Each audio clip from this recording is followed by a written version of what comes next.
बिस्मिल्लाहिर्रहमानिर्रहीम। अस्सलाम वालेकुम सामाइन, बाब इल्म में खुश आमदीद। सामाइन, कैसे हैं आप सब?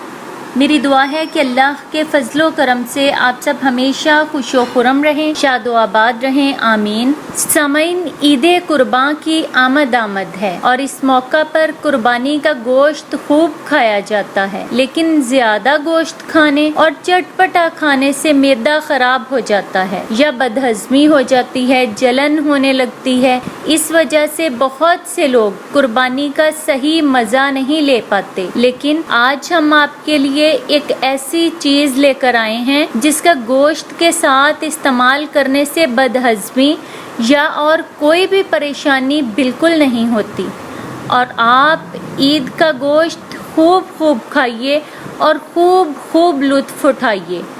हम आपके साथ एक चटनी की रेसिपी शेयर करेंगे जिससे बदहजमी और जिस्म की गर्मी कंट्रोल रहती है। आप जितना चाहे गोश्त खा लें, मैदा बिल्कुल ठीक रहता है। तो सामाइन, चटनी के लिए अज्जा हमें चाहिए पुदीना, अदरक, लहसुन, इसके अलावा अजवाइन, कलवंजी, सफेद जीरा, अनारदाना, हरी मिर्च। इन तमाम चीजों को पीस लीजिए और किसी बाउल में डाल के फ्रिज में रख लें। अब जब भी आप खाना खाएं, वो दोपहर का हो या रात का, गोश्त इस्तेमाल कर रहे हैं तो साथ ये चटनी थोड़ी सी जरूर इस्तेमाल करें। ये कोलेस्ट्रॉल खत्म करेगी, गैस, बदहजमी, मैदे की गर्मी, मैदे की जलन, इस तरह की पेट की तमाम बीमारियां खत्म कर देगी और आप ईद से भरपूर लुत्फानंदोज हो सकेंगे, बगैर किसी बीमारी, बगैर किसी परेशानी के। अपना खूब ख्याल रखिए। बहुत शुक्रिया। सामाइन, बाब इल्म पर ऐसी ही मजीद मालूमाती और मुफीद वीडियोस देखने के लिए